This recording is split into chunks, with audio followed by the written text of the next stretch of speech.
Hello जय जिनेन्द्र जय Shri Krishna welcome to my channel. आज हूँ बनाવું છું દમ આલુ અને પરાઠા। તો આમ તો બની ગયું છે, પણ ચલો તો પણ મને એમ થયું કે એક વિડીયો એમ જ ખાલી લઈ લો, એ બાને આપ લોકોની સાથે વાત થઈ જશે। તો આપ જોઈ શકો છો આ દમ આલુ। જો કે સનલાઇટ બહુ આવે છે અહીંયા, એટલે થોડુંક પ્રોબ્લેમ થશે, પણ જોઉં છું કે કેમેરો સેવ થાય તો। બીજા ગેસ ઉપર મેં પરોઠું બનાવવા મૂકું છું। હા, અહીંયા થોડું દેખાય છે, કદાચ વાંધો નહીં આવે। ઓલમોસ્ટ મારું દમ આલુ તૈયાર થઈ ગયું છે, આપ જોઈ શકો છો। ગ્રેવી પણ બહુ સરસ બની છે। આના અંદર મેં નાખ્યું છે કાંદા, લસણ, ટમેટા। એની ગ્રેવી તો રેગ્યુલર હોય, પણ મેં છે ને થોડું અલગ ટાઈપથી બનાવ્યું છે। મગજતરીના બીને છે ને પહેલાં મેં શેકીને રાખી દીધા, પછી એને પાવડર કરી નાખ્યો। પાવડરને મેં 2 કલાક 3 કલાક જેવું પલાળ્યું, સાથે કાજુ પણ મેં પલાળી દીધા હતા। એટલે એનો જે પાવડર જે છે ને એનાથી આ ગ્રેવી થિકનેસ થાય છે। આપ જોઈ શકો છો કેટલી સરસ લાગે છે। અત્યારે નવા બટેટા બહુ સરસ આવે છે, એટલે બટેટાને મેં બાફી લીધા, બાફીને પછી મેં ફ્રાય કરી લીધા। ફ્રાય કરેલા બટેટામાં આ ગ્રેવી નાખી દીધી, એટલે આ શાક મારું તૈયાર થઈ ગયું છે। એટલે ગેસ બંધ કર્યો, આપ જોઈ શકો છો કેટલું સરસ છે। હવે સાથે પરોઠા બનાવી નાખીએ, એટલે જોડે જોડે એ પણ થઈ જાય। આ ગેસના અત્યારે આપણે ધીમે તાપે ખાલી 2 સેકન્ડ માટે રાખીએ, બહુ તો કંઈ રાખવાની જરૂર નથી। પછી આમ ગેસ બંધ કરી દઈએ, એટલે આ શાક પણ તૈયાર થઈ ગયું છે। સાથે હવે પરોઠા બનાવી લઈએ। આમ તો કુકિંગ ચેનલ નથી, પણ બહુ ટાઈમથી કંઈ એવા વિડીયોને એવું બનાવ્યું નથી, નહીં તો પહેલાં તો લાઈવ વિડીયોમાં પણ અમે કુકિંગને એવું બધું રાખતા, પણ હમણાં મેળ જ નથી પડતો। એક તો શિયાળાની ઠંડી, ઉપરથી કામ પણ વધુ હોય, એટલે પછી થયું કે ચલો આ રીતે આજે નાનકડો એવો વિડીયો બનાવીને આપણા સુધી પહોંચાડી દો। તો આ પરોઠું બનાવી રહી છું। પરોઠામાં પણ અત્યારે મેથી આવે છે ને, તો અમે પરોઠાના લોટમાં પણ મેથી નાખીએ, અને છે ને અમે મોણમાં બીજું બધું તેલ તો નાખતા જ હોય, આપણે સિંગ તેલ લેવું, પણ મોણ જ્યારે નાખીએ ને પરોઠાના લોટમાં, ત્યારે અમે થોડું એરંડિયું પણ નાખીએ, એટલે એનાથી છે ને બહુ સારું રહે, પરોઠું સોફ્ટ બને એ તો છે જ, પણ સાથે પેટમાં એટલું એરંડિયું જશે તો એ પણ આપણા બેનિફિટ છે, આંતરડા માટે બહુ સારું રહે છે। તો એ પણ મેં થોડું મોણમાં નાખ્યું છે, સાથે લીલી મેથી નાખી છે, તલ નાખ્યા છે સફેદ, જીરું, મરી પાવડર, હિંગ, એ રીતે કરીને આ પરોઠું બનાવું છું। હવે આ પરોઠાને છે ને હું પેલું લચ્છા પરોઠા જેવું બનાવીશ, એટલે થોડી વાર ઘી અહીંયા મૂકી દઉં। ઘી થાય છે ત્યાં સુધીમાં હું થોડું તેલ સ્પ્રેડ કરી દઉં પરોઠામાં। તમારો અવાજ મને નહીં નડે ભરત, ખાલી થોડો ધીમો રાખજો। આ રીતે સ્પ્રેડ કરી દો, પછી ફરી પાછું હું આ પરોઠાને વણીશ। ક્યાં ગયો, કેમેરામાં દેખાતું પણ નથી।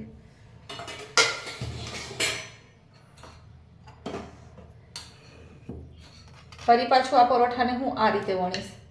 જેટલા થાય ને એટલા ફોલ્ડ કરી દેવાના, આડા અવડા કોઈ પણ રીતે ચાલે।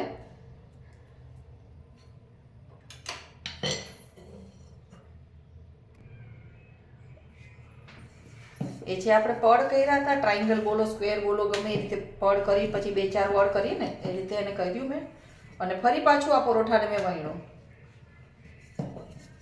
આમાં તમે વધારાના કોથમરી, આદુ, મરચાં પણ પાછા નાખી શકો છો, પણ મેં એવું બધું નથી નાખ્યું। આ લીધું છે ને મેં તલનું તેલ લીધું છે, એ અમને શિયાળામાં બહુ ભાવે, આમ બી ભાવે। તલના તેલમાં થેપલા, પરોઠા બધું બનાવો ને તો બહુ સરસ લાગે। પછી આ રીતે આને બધે હું સ્પ્રેડ કરી દઉં છું। થોડો એવો અહીંયા આપણો જે લોટ હોય ઘઉંનો, એને જ આપણે સ્પ્રિંકલ કરી દેવાનો। પછી આ રીતે એને પડ બનાવવાના છે, આ રીતે।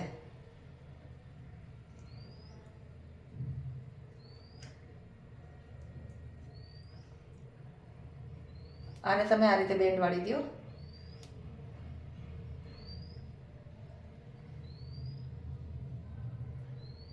આની પહેલા પણ લચ્છા પરોઠાનું મેં એક સ્પેશિયલ વિડીયો બનાવ્યો હતો, જે સ્પેશિયલ મેં લચ્છા પરોઠા માટે જ લોટ બાંધ્યો હતો। આ તો નોર્મલ પરોઠાનો લોટ બાંધેલો હોય ને આપણે એના જેવું જ છે, પણ થયું કે તો પણ એને સરસ પડવાળા પરોઠા ખાવા છે, એટલે આપણે આ રીતે આપ જોઈ શકો છો કે કઈ રીતે દેખાય છે એના અંદર લચ્છામાં. બધા જ જે છે ને પડ આખા ખુલી જશે જ્યારે પરોઠું આપણું શેકાશે ને ત્યારે.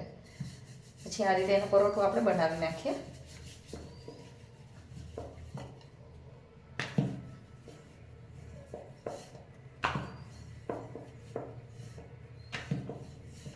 આ થઈ ગયું છે પરોઠું આપણું તૈયાર.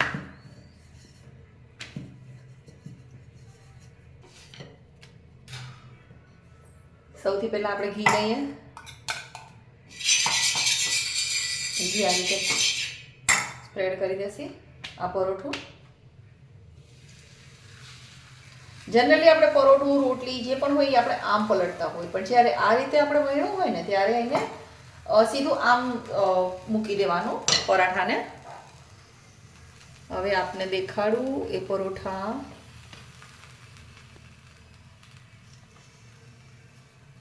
થઈ રહ્યા છે. ગેસ થોડો ફાસ્ટ કરીએ. બાકી પહેલાં હું તમને આ પરોઠું ને એવું દેખાડી દઉં. બાકીના પરાઠા પછી બનાવીશું નિરાતે. આ પરોઠું છે, પલટી લીધું આપણે એને. ગેસ થોડો ધીમો કર્યો છે.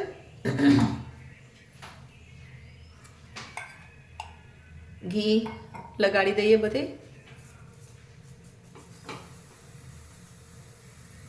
શિયાળામાં છે ને આમ તો રોટલી ના બહુ ભાવે નહીં, પણ ક્યારેક આવું ચેન્જ કરે ને તો પરાઠા બનાવીએ તો સારું લાગે. નોર્મલ પરાઠા કરતાં થોડો ડિફરન્ટ ટેસ્ટ પણ આવે, ખાવામાં પણ મજા આવે અને થોડું હેલ્ધી તો છે જ, કેમ કે ઘી વાપર્યું છે સરખેથી આના અંદર એટલે. અને આમ બટેટામાં બીજી કાંઈ તાકાત નથી, નો ડાઉટ, પણ એ બટેટાની ગ્રેવીમાં આપણે નાખ્યું છે ને મગજતરીના બી છે, કાજુનો ભૂકો છે, થોડુંક એ રીતે ગ્રેવી ઘટ કરવા માટે, તો એનાથી છે ને એ શાકની ક્વોલિટી ચેન્જ થઈ ગઈ, આખી થોડું હેવી બની ગયું. કેટલી સરસ ડિઝાઇન પડી છે આપ જોઈ શકો છો. હજી પણ થોડું ઘી લગાડી દઈએ. ગેસ થોડો ફાસ્ટ કર્યો.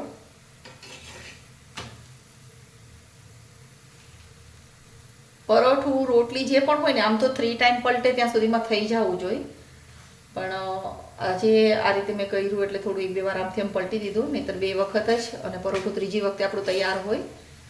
એવું મારા મમ્મી એમ કહે કે ભાઈ તમે આવું કરો ને તો તમારી વસ્તુ છે ને સારી લાગે, નહીં તો બહુ બધી વાર રોટલી પરાઠાને તમે પલટ કરી રાખો ને તો રોટલી પરોઠા બધા ચવડ થઈ જાય એમ. તો આ થઈ ગયું આપણું પરોઠું. ડિઝાઇન તમે જોઈ શકો છો કેટલું સરસ લાગે છે. બરાબર, લઈએ આપણે એને થાળીમાં. આજે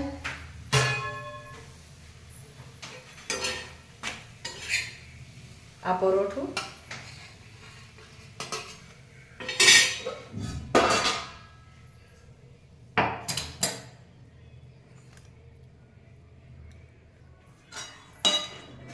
શાક જોઈ શકો છો કેટલું સરસ લાગે છે.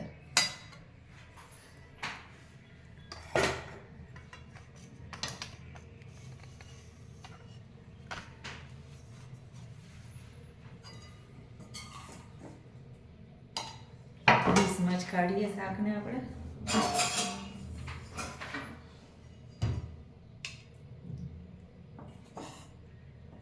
નાના નાના બટેટા હતા એટલે આખા રાખ્યા છે. જે થોડુંક મોટું બટેટું હતું એને મેં 2 ટુકડા કરી નાખ્યા છે. સાથે કાજુ પણ નાખેલા છે, આપ જોઈ શકો છો. એમાં કાજુ પણ દેખાય છે. કાજુ પણ છે. ગ્રેવી પણ એકદમ સરસ થઈ ગઈ છે.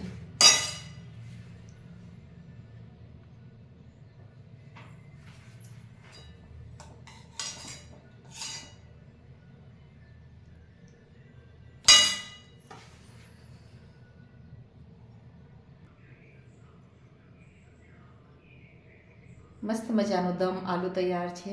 છાશ સાથે છે લચ્છા પરાઠા. હજી પાપડ શેકવાનું બાકી છે. તો આપને આ પરોઠું અને દમ આલુનું શાક કેવું લાગ્યું ચોક્કસ જણાવજો. ટેસ્ટી તો ખૂબ બન્યું છે. અમે તો ટેસ્ટ કરી લીધું છે. તમે પણ ઘરે એક વખત બનાવજો. નેક્સ્ટ ટાઈમ છે ને હું સ્પેશિયલ ગ્રેવીનું જ આખું રેસીપી મૂકીશ.